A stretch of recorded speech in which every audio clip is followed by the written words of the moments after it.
तो सुनने लायक चीज थी।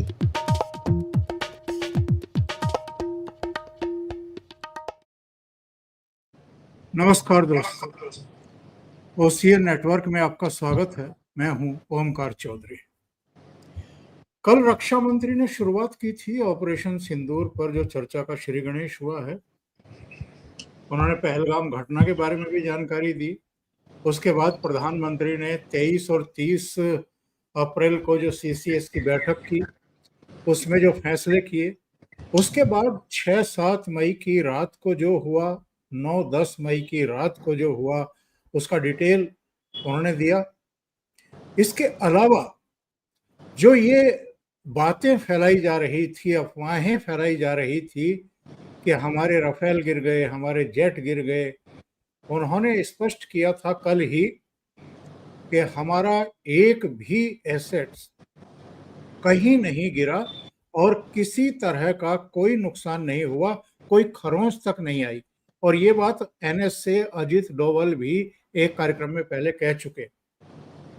डायरेक्ट इनडायरेक्ट वे में जो कुछ डोनाल्ड ट्रंप ने रायता फैलाया है और जिसको ले उड़ी थी कांग्रेस के 25 बार कह दिया, 26 बार कह दिया, उसकी हवा निकालने का काम किया है एस जयशंकर ने, ये बता करके कि 22 अप्रैल को डोनाल्ड ट्रंप का फोन आया था शोक व्यक्त करने के लिए, और उसके बाद जब प्रधानमंत्री नरेंद्र मोदी कनाडा की यात्रा पर थे, 17 जून को फिर दोबारा दोनों के बीच में बातचीत हुई।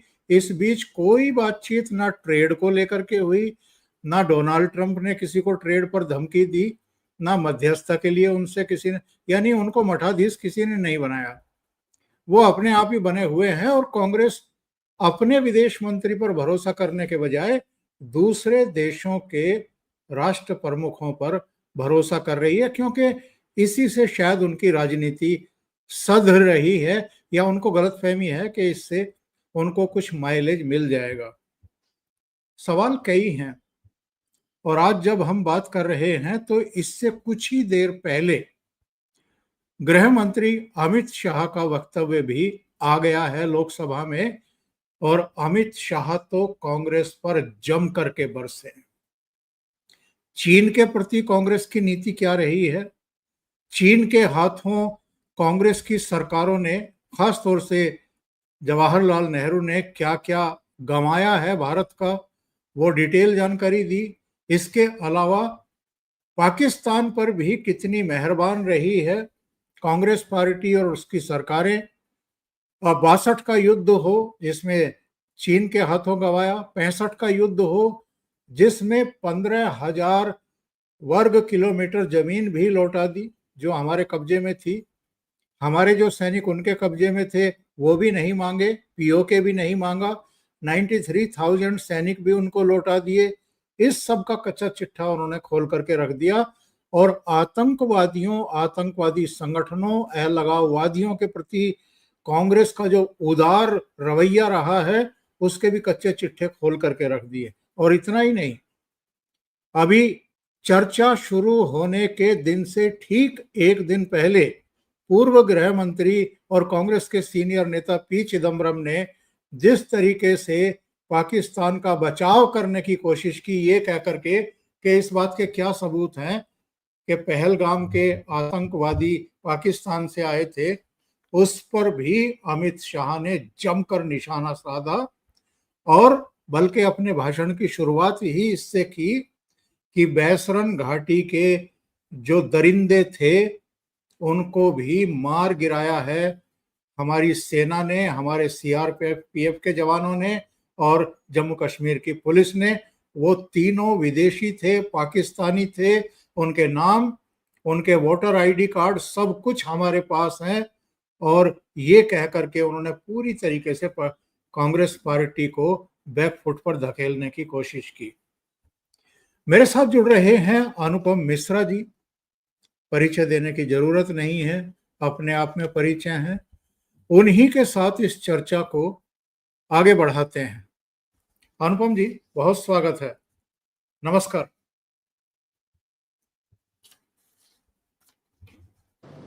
हाँ सर, नमस्कार। मैं अनम्यूट कर रहा था, आपने मुझे म्यूट कर दिया था। अनुपम जी, कांग्रेस ने इस पर बहस के लिए स्पेशल सेशन मांगा था।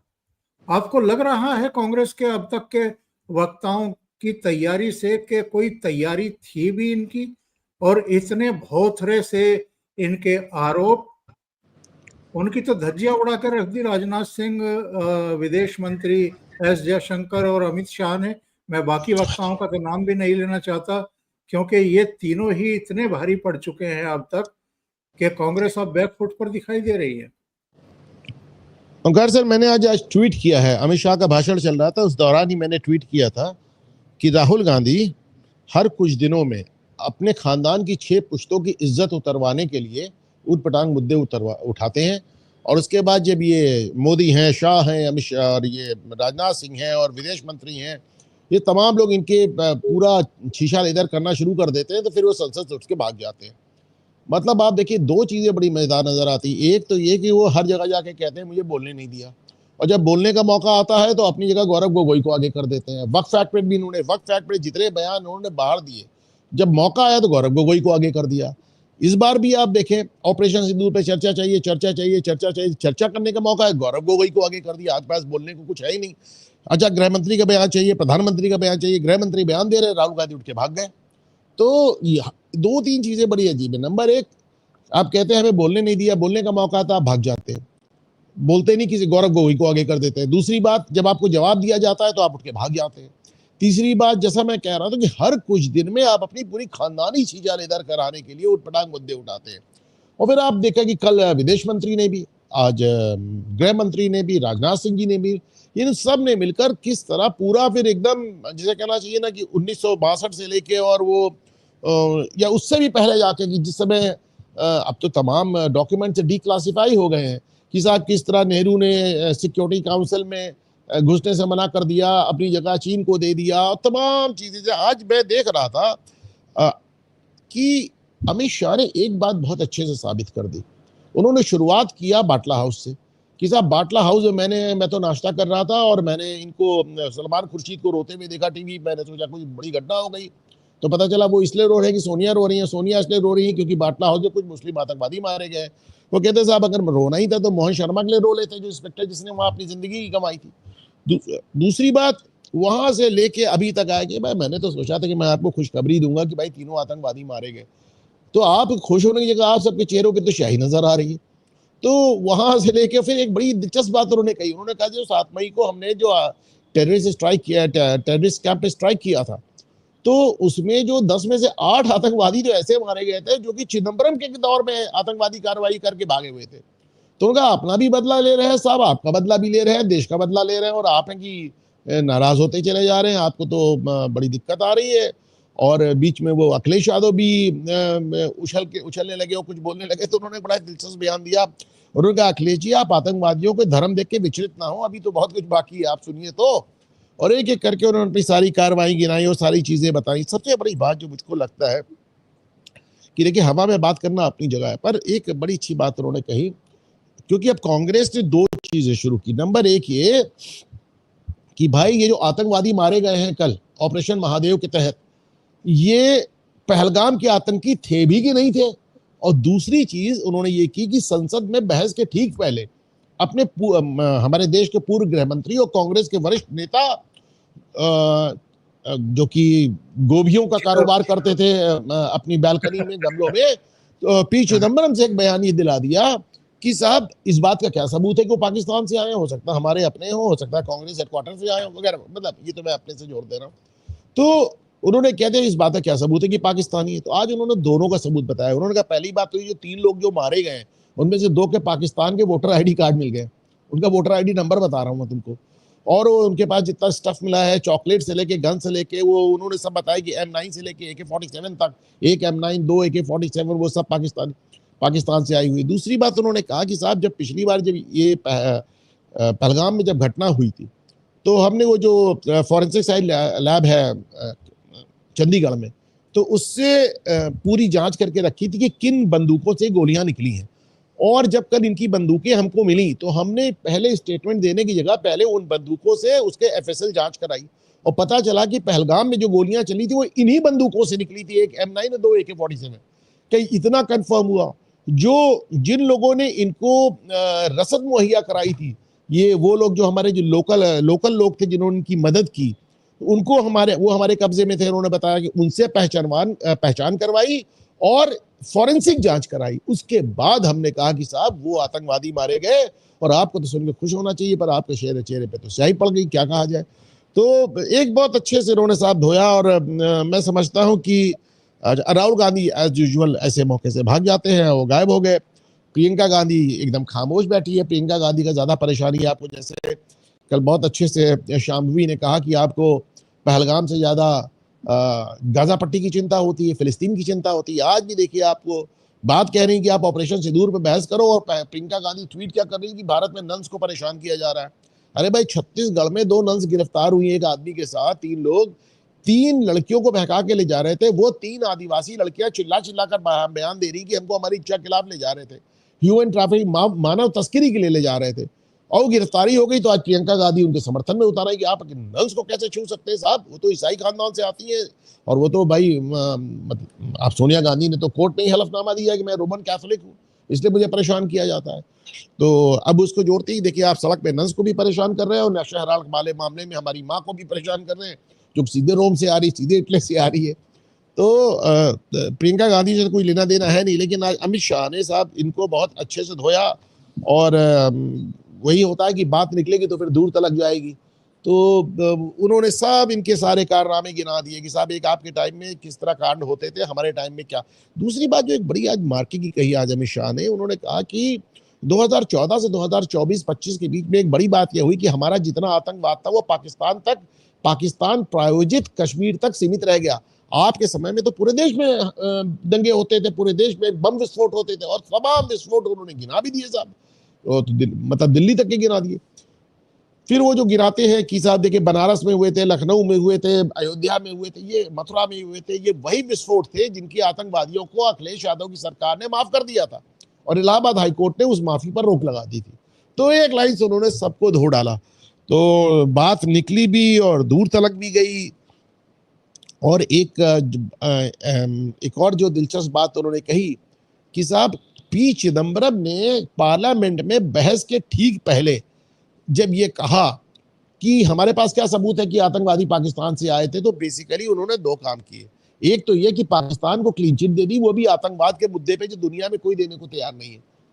उन्होंने पाकिस्तान को आतंकवाद के मुद्दे पे क्लीन चिट दी, और दूसरी बात उन्होंने ऑपरेशन सिंदूर पर सवाल उठा दिया।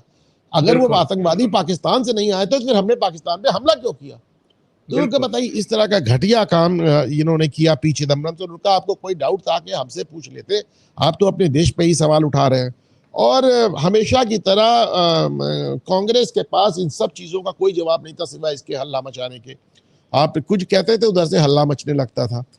तो पाकिस्तान को भी एक्सपोज उन्होंने किया कि किस तरह आतंकियों के जनाजे को कंधा दिया, किस तरह नमाजे जनाजा में उनके तमाम मिलिट्री ऑफिशियल्स, उनके सिविल ऑफिशियल्स, उनके पॉलिटिशियंस सब के सब मौजूद थे, और पाकिस्तान का स्टेट और स्पॉन्सर्ड टेररिज्म किस तरह बेनकाब हुआ फिर से।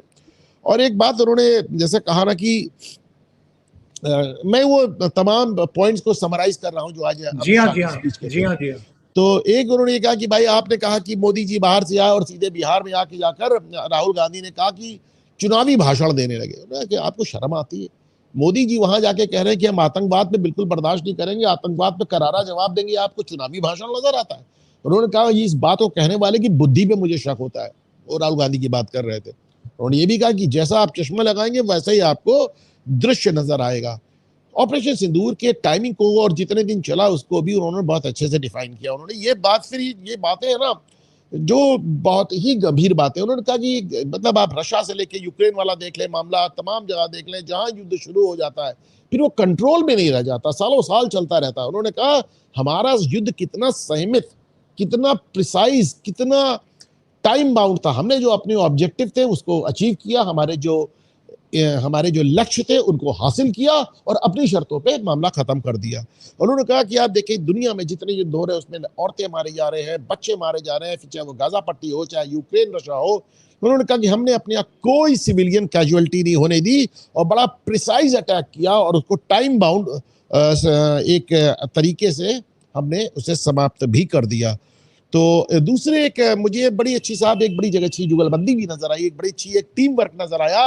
अमित शाह बोल रहे थे तो जो नितिन गडकरी से लेकर राजनाथ सिंह, ये पूरी तिकड़ी जो सामने बैठी थी, उन तीनों के बीच में बहुत अच्छा सामंजस्य नजर आया, बहुत अच्छा टीम और वर्क एस नजर आया। जयशंकर भी पीछे बैठे हुए थे जी। और पीछे हाँ जयशंकर भी बैठे हुए थे और वो रिजिजू भी बैठे हुए थे।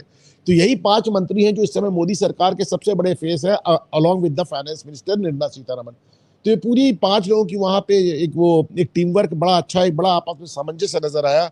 मैं समझता हूं कि कांग्रेस पार्टी ने ऑपरेशन सिंदूर पर चर्चा करने का मुद्दा बनाकर इतना हल्ला मचाकर, सही पूछे तो भारतीय जनता पार्टी के ऊपर एक बहुत बड़ा एहसान किया है। उन्होंने साहब राजनाथ सिंह की स्पीच सुन लें, शामवी की स्पीच सुन लें, अनुराग ठाकुर की स्पीच सुन लें, गृह मंत्री की सुन लें, जयशंकर की सुन लें, तो कुल मिलाकर इनको अपना अपना पूरा मामला बड़े नटशल में और बड़े सधे हुए अंदाज में देश के सामने रखने का मौका ही नहीं मिला। जैसा कि मैं कहता हूं कि राहुल गांधी की 6 पुश्तों को भी तारने का दोबारा अवसर प्राप्त हुआ। अनुपम जी, बहुत सुंदर शब्दों में और बहुत ही संक्षेप में समराइज करके उसकी आलोचनात्मक व्याख्या भी आपने कर दी, और कांग्रेस किस तरीके से बैकफुट पर गई है ये भी हमारे दर्शकों को बता दिया। क्या ऑपरेशन सिंदूर से पूरी दुनिया में भारत का जो मैसेज गया है कि ये वाकई बदला हुआ भारत है, ये अब क्षमता प्राप्त कर चुका है, हम अंतरिक्ष में पहुंच चुके हैं, हम चांद पर पहुंच चुके हैं, हम एक ही झटके में 106 सैटेलाइट अंतरिक्ष की कक्षा में स्थापित कर चुके हैं, ये तो सब जानते हैं, सारी दुनिया लोहा मानती है। उन 106 सैटेलाइट्स में 93 अमेरिका की थी। जी हाँ, बड़ी बात ये है कि हम यहां बैठ करके टारगेट तय करके कि 9 आतंकी ठिकाने हैं उनको नेस्तनाबूद करते हैं। अच्छा, उसका भी आप देखें, बहुत मजेदार बात, वो हुड्डा साहब कह रहे हैं कि हम यहां बैठ के क्यों कर रहे हैं, हमने दूर से क्यों मारा। अरे कोई पटाखे थोड़ी ना कि पास जाके पलीते में आग लगानी है। किस तरह की बातें करते हैं ये कि हमने दूर से क्यों मारा, हमारे हवाई जहाजों ने दूर से स्ट्राइक क्यों की, हमारे हवाई जहाजों ने दूर से मिसाइल क्यों मारी। तो मतलब कल को कहेंगे हवा से बम क्यों गिराया, अपने हाथ से क्यों ले जाके फोड़ा। किस तरह की बातें हो रही हैं संसद में। और उसने तो एक और बचकानी बात की कि या तो डोनाल्ड ट्रंप का मुंह बंद करो या यहां मैकडोनाल्ड बंद कर दो। इनका आपस में क्या लिंक है, इसके बारे में काफी चर्चा हुई कि भाई वो शायद कोई व्यंग्य कर रहे थे या मजाक कर रहे थे। बाद में जिन लोगों ने कहा कि जो दीपेंद्र हुड्डा को जानते हैं वो जानते हैं कि वो बहुत सीरियसली बात कर रहे थे। तो मेरा कहने का मतलब ये है कि ये जो कामयाबी है भारत की, और जिस तरीके से बहुत सारे देशों ने हमारी टेक्नोलॉजी, हमारी मिसाइल्स, इनमें दिलचस्पी दिखाई है कि साहब हमें भी चाहिए ये, और प्रधानमंत्री नरेंद्र मोदी का जिस तरीके से कद बढ़ा है, प्रतिष्ठा बढ़ी है, लोकप्रियता बढ़ी है, उससे कांग्रेस और कुछ विपक्षी दल पूरी तरीके से बौखला गए, आपा खो बैठे। देखिए, मोदी को लेकर आपा वो पहले दिन से खो रहे हैं, आज से नहीं खो रहे हैं। वो तब से खो रहे हैं जब से मोदी आए भी नहीं थे। आपको याद होगा मणिशंकर अय्यर ने कहा था कि उनकी हैसियत नहीं प्रधानमंत्री बन जाए, चाय की दुकान लगाना चाहते हैं तो एआई सेशन में उनको हम चाय का एक ठेला दे देंगे। तो आपा तो पहले दिन से खो रहे हैं। सोनिया गांधी कब से उनको मौत के सौदागर और खून की दलाली और क्या क्या बातें हो रही हैं। दूसरी बात है कि खास तौर से राहुल गांधी आपा ज्यादा इसलिए भी खो जाते हैं क्योंकि मैं बार बार इसको कहता हूं कि वंशवादी राजनीति की सबसे बड़ी दिक्कत है ये। एक जो डायनास्ट होता है, एक जो वंशवादी राजनीतिज्ञ होता है, वो सत्ता पे अपना नैसर्गिक हक समझता है। वो मान के चलता सत्ता मेरे लिए बनी है। राहुल गांधी तो कहते हैं मैं सत्ता को बीचों बीच पैदा हुआ, वो इसका क्या मतलब है ये तो वही बता सकते हैं। तो ये सत्ता पे अपने, जिसको हमारे यहाँ एक स्थानीय भाषा में कहते हैं बपौती समझते हैं कि ये सत्ता मेरे बाप का हक है। अखिलेश यादव को लगता है कि साहब हमारे पिताजी 3 बार मुख्यमंत्री रहे, एक बार मैं मुख्यमंत्री रहा, मेरे अलावा उत्तर प्रदेश में कोई और मुख्यमंत्री हो ही नहीं सकता। तेजस्वी यादव को लगता है कि मेरे बाप भी मुख्यमंत्री, मेरी माँ भी मुख्यमंत्री, मैं नहीं मुख्यमंत्री बनूंगा तो कौन बनेगा। राहुल गांधी को लगता है कि 6 पुश्तों से हम इस देश को राज कर रहे हैं, हम नहीं राज करेंगे तो कौन राज करेगा। तो ये जो सत्ता पे एक बपौती, एक जो एक बाप का हक समझा जाता है, जब वो चैलेंज होता है तो जो डायनास्ट होता है, जो एक वंशवादी राजनीतिक होता है, बहुत ज्यादा डिस्टर्ब हो जाता है। राहुल गांधी उसी डिस्टर्बेंस में बहुत कुछ ऐसा कह जाते हैं जो कि बहुत असंसदीय कहा जा सकता है। देश के संवैधानिक संस्थाओं और देश के संवैधानिक पदों पर विराजमान लोगों के लिए अत्यंत ही बदतमीजी की बात भी कही जा सकती है। ओंकार सिंह, अनुपम जी, एक बात मैं ये भी जानना चाहता हूं कि भाई आप इतना सफल ऑपरेशन और जो हमारे देश के सेना के ऑपरेशनल पूरी प्रक्रिया में शामिल थे, वो जो बता रहे हैं उन पर आपको भरोसा नहीं है। सोशल मीडिया के हवाले से पाकिस्तान का उप प्रधानमंत्री क्या कह रहा है, वहां का प्रधानमंत्री क्या कह रहा है, उस पर आप भरोसा करते हैं। वॉशिंगटन में बैठा हुआ डोनाल्ड ट्रंप क्या कह रहा है, उस पर भी आप भरोसा करते हैं।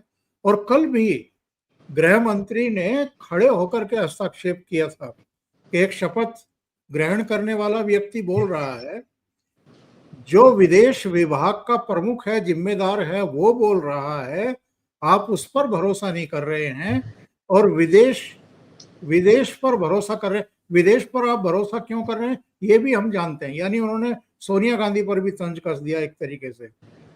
तो ये जो इनकी मेंटेलिटी है कि हमें कोई मौका मिल नहीं रहा हमला करने का, तो पाकिस्तान क्या बकवास कर रहा है या डोनाल्ड ट्रंप क्या कह रहे हैं उसी की पूंछ पकड़ो, उसी से हमला शुरू करो, ये मेंटेलिटी इनको कहां लेकर के जाएगी? आत्मघात की तरफ जा रही है। देखिए, अमित शाह जी ने यह भी बताया, उन्होंने कहा ये पहली बार नहीं है। जब डोकलाम में हमारा चाइना के साथ टेंशन चल रहा था, स्टैंड ऑफ चल रहा था, उस समय भी इन्होंने भारत सरकार के बयान पे यकीन न करते हुए चुपचाप चीनी दूतावास पहुंच गए थे और वहां जाकर उनसे पूछताछ की थी। पहली बार कांग्रेस से डिनाई कर दिया कि राहुल गांधी तो गए ही नहीं थे। पर साहब, ये तो सोशल मीडिया के एज है, चारों तरफ कैमरे लगे हुए हैं, और तो और चीनी दूतावास ने बयान जारी कर दिया कि राहुल गांधी आए थे पूछने के लिए। तो उसके बाद झक मार के इनको स्वीकारना पड़ा कि मैं भारत सरकार की बात ना सुनकर मैं गया था चीनी राजदूत से पूछने क्या हो रहा हो। उन्होंने ये भी कह दिया कि साहब, आप तो राजीव गांधी फाउंडेशन ने चाइना से एक पैक्ट करके बैठे हैं, आप तो एमओयू साइन करके बैठे हैं और उसके बारे में आप बताते नहीं आपका क्या एमओयू है। तो आपको चाइना की बात समझ में आती है। रही बात इस बार पाकिस्तान की बात समझ में आने की, तो भाई तुम पाकिस्तान की बात ही समझ लो ना। पाकिस्तान के सोशल मीडिया और टीवी पे जो बात चल रही वही समझ लो। पाकिस्तान की संसद में खड़ा होकर उनका सांसद, उनका पुराना गृह मंत्री कह रहा है कि हमारे सेना अध्यक्ष की टांगें कांप रही थी, हमारे सेना अध्यक्ष की टांगें कांप रही थी और वो इमरान खान से कह रहा था अभिनंदन को छोड़ दो, वरना रात तक ना तुम बचोगे, ना ये सत्ता बचेगी, ना ये देश बचेगा। सोचिए, ये तो उनका गृह मंत्री, उनके सांसद, उनके मंत्री कह रहे, वही सुन लो ना। पाकिस्तान के डिप्टी प्राइम मिनिस्टर इशाक डार, वो अपने मुंह से इस बार कह रहे थे कि साहब हमारे यहाँ बहुत जबरदस्त हमला हो गया और हमारे यहाँ बहुत ये एयरपोर्ट चला गया, नूर खान चला गया, फलाना चला गया, निकाना चला गया। और ऐसे में शाह फैसल का फोन आता है हमारे पास, शाह फैसल जो कि इस समय सऊदी अरब के विदेश मंत्री है, उनका फोन आता है और वो कहते हैं कि साहब ऐसा करते हैं कि मुझे पता चला है कि आप अमेरिका से बात कर रहे हैं, मेरी अभी रूबियो से बात हुई, मुझे पता चला है कि आप अमेरिका से गुहार लगा रहे हैं, हमको अगर आप कहिए तो हम भारत से बात करें। तो मैंने कहा हाँ बिल्कुल भारत से बात कीजिए। फिर उन्होंने भारत से बात करके हमें बताया, उसके बाद हमारे डीजीएमओ ने बातचीत की। तो भाई अगर पाकिस्तान पे यकीन करना तो वही कर लो ना, वो भी तो यही बात कह रहे हैं। अब यही बात कि ट्रम्प ने कह दिया कि मैंने सीज फायर करा दिया, तो भाई ट्रम्प तो ये भी कह रहे थे कि मैं एक दिन के अंदर 24 घंटे अंदर रशिया और यूक्रेन का युद्ध रुकवा दूंगा। ट्रम्प तो ये भी कह रहे थे कि मैं एक हफ्ते के अंदर गाजा युद्ध समाप्त करा दूंगा। ट्रम्प तो ये भी कह रहे थे कि मैं गल्फ ऑफ मेक्सिको का नाम बदल दूंगा। ट्रम्प तो ये भी कह रहे थे कि वो मैं कनाडा को 51वां राष्ट्र बना दूंगा। ट्रम्प तो बहुत कुछ कहते रहते हैं भाई, ट्रम्प के कहने में कहां तक जाएंगे आप? बिल्कुल सही कह रहे हैं। और इन्होंने अमित शाह ने जिस तरीके से आज नेहरू की पोल पट्टी खोली है साहब, जो आप शुरू में कह रहे थे कि आपने ट्वीट किया और कहा कि ये अपने पूर्वजों के लत्ते कपड़े उतरवाते रहते हैं समय समय पर। उन्होंने कहा कि साहब ये 1948 में नेहरू अगर एक तरफा युद्ध विराम ना करते तो आज कश्मीर समस्या ही ना होती। दूसरे उन्होंने कहा कि 1960 में जाकर के कराची में बैठ करके इन्होंने सिंधु समझौता करके 80% पानी पाकिस्तान को दे दिया, दरिया दिली दिखा दी। 1965 में हाजी पीर लौटा दिया, जो रणनीतिक और सामरिक दृष्टि से बेहद अहम था। इसके अलावा 71 के बाद जो है 93,000 सैनिकों को लौटा दिया। अपना ना पीओके की बात की, और जो सैनिक पाकिस्तान के कब्जे में थे उनको भी वापस नहीं लिया। और इतना ही नहीं, 1965 के युद्ध में जो 15,000 वर्ग किलोमीटर जमीन पर कब्जा किया था वो भी वापस लौटा दी इंदिरा गांधी, उस समय के सरकार ने, कांग्रेस की सरकार ने, जब शायद लाल बहादुर शास्त्री थे। फिर ये इन्होंने 62 का भी उन्होंने ये कहा कि नेहरू ने ही अक्साई चीन का पूरा हिस्सा पाकिस्तान के सुपुर्द कर दिया। और उनका बयान भी याद दिला दिया कि उन्होंने कहा था कि वहां तो घास भी नहीं उगती है, इस जमीन का हम क्या करेंगे। तो इस पर किसी उनके सहयोगी ने तंज भी कसा था, उस समय के एक पॉलिटिशियन ने, कि बाल तो आपकी खोपड़ी पर भी नहीं है, तो आप क्या करेंगे इसका। और असम को लेकर के खुलासा करना कि रिकॉर्डेड है, आज की तारीख में भी इन्होंने असम को बाय बाय कर दिया था। सुरक्षा परिषद की ऑफर की हुई सीट नेहरू ने ये कहकर के चीन को दे दी कि साहब वो महान देश है, अगर हम इसको लेंगे तो वो हमसे नाराज हो जाएगा। ये तो इनकी विदेश नीति और दरिया दिली रही है चीन और पाकिस्तान के प्रति। देखिए, मैंने कहा ना कि बात निकलेगी तो फिर दूर तलक जाएगी। बात निकालते आप हैं, दूर तलक उनको अमित शाह ले जाते हैं, भारतीय जनता पार्टी के बाकी मंत्री ले जाते हैं। सारी शुरुआत तो आप ही की हुई होती है ना। बल्कि हकीकत ये कि यूनाइटेड नेशन सिक्योरिटी काउंसिल में नेहरू ने एक नहीं 2 बार प्रस्ताव ठुकराया। पहली बार अमेरिका से ठुकराया, दूसरी बार ख्रश्चेव से यानी रशिया से ठुकराया। तो उन्होंने 2 बार इस प्रस्ताव को ठुकराया। और आज हमको जो सिक्योरिटी काउंसिल में कितनी दिक्कतें आती है पूरी दुनिया जानती है। दूसरी बात, इन लोग क्या सोच के कहते हैं कि पीओके लेना चाहिए। पीओके दिया किसने? तीसरी बात आप ये देखें, मुझे एक बड़ी अजीब बात लगती है कि इस बार भारतीय जनता पार्टी किसी ने गोगोई को निशाने पे नहीं लिया। कौन आदमी कह रहा है पीओके ले लो? गोगोई कह रहा है। वो गोगोई जिसकी बीबी आईएसआई द्वारा चलाई जा रही एक फर्म से सैलरी ले रही है आज तक, जिसकी पत्नी विदेशी है, उसने आज तक भारत की नागरिकता नहीं लिया, जिसके दोनों बच्चों ने भारत की नागरिकता सरेंडर कर दी है भी हाल में, सिर्फ विदेशी नागरिकता लेने के लिए, जो खुद अपने मुंह से स्वीकार करता है कि वो पाकिस्तान में 1 महीने से अधिक समय छुप कर रहा, बजाय यहां बिना जानकारी दिए जो असम के छोटे छोटे बच्चों को लेकर पाकिस्तानी दूतावास जाता है उनका ब्रेन वॉश कराने के लिए। उस शख्स को ये कहने का क्या हक है कि पीओके लिया या नहीं लिया? क्या बेकार की बात है। एक्चुअली राहुल गांधी को मैं बार बार कहता हूं, राहुल गांधी को समझ में आया कि साहब एक तरफ कश्मीर बन गया, दूसरी तरफ असम को दूसरा कश्मीर बनाना है, इसलिए वो गौरव गोगोई को चढ़ाते रहते हैं। और उन्होंने उनको अपना उपनेता भी बनाया है। उन्होंने मनीष तिवारी और शशि थरूर जैसे वरिष्ठ सांसदों को छोड़कर गौरव गोगोई जैसे आदमी को उन्होंने अपना उपनेता बनाया, और अपने बाद अपनी जगह हमेशा उन्हीं से भाषण दिलवाते हैं। अब बाकी बात रही नेहरू की, इंदिरा की, तो साहब बात तो यही है ना कि आप बात उठाएंगे तो फिर बात तो मूल तक जाएगी ना, बात तो मूल तक जाएगी। और वो कहते हैं कि भाई भारत का पार्टीशन आप ही ने तो स्वीकार किया। बिल्कुल, आप भारत का पार्टीशन नहीं स्वीकार करते थे, दिक्कत ही नहीं आती है। एक पाकिस्तान स्पॉन्सर्ड कश्मीर का जो एक हमारे पास, भाई पाकिस्तान हमारे लिए एक बड़ी दिक्कत ये बन गया क्योंकि पाकिस्तान के पास कोई काम नहीं सिवाय इसके आतंकवाद फैलाने के। दूसरी बात यह है कि पाकिस्तान का इस्तेमाल करता है चीन इस्तेमाल करता है पाकिस्तान को, हमको परेशान करने के लिए। 1000 कट्स की बात करते हैं तो कभी यूएस परेशान यूज करता था, कभी चाइना करता है। तो आपने हमारी बगल में एक ऐसा बिना बात का कांटा दे दिया, और लेकिन ये स्वीकार भी तो इस बंटवारे को आप ही नहीं किया। तो जाहिर सी बात है कि आप अगर इस तरह की चीजें उठाएंगे तो फिर पुराने जख्म भी सामने आएंगे ही आएंगे। अब आपको लगता है कि रक्षा मंत्री, विदेश मंत्री, गृह मंत्री और आज निर्मला सीतारमण भी बोलने वाली है, इनके बाद प्रधानमंत्री की कोई गुंजाइश बचती है? ये 4 ही डिस्ट्रॉय करने के लिए काफी हैं विपक्ष को और कांग्रेस को?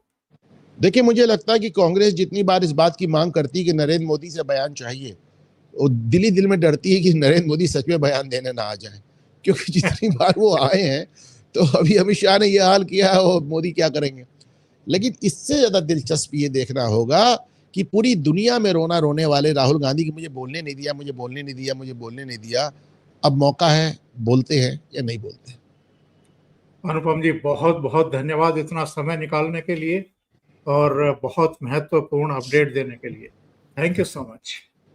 नमस्कार। नमस्कार।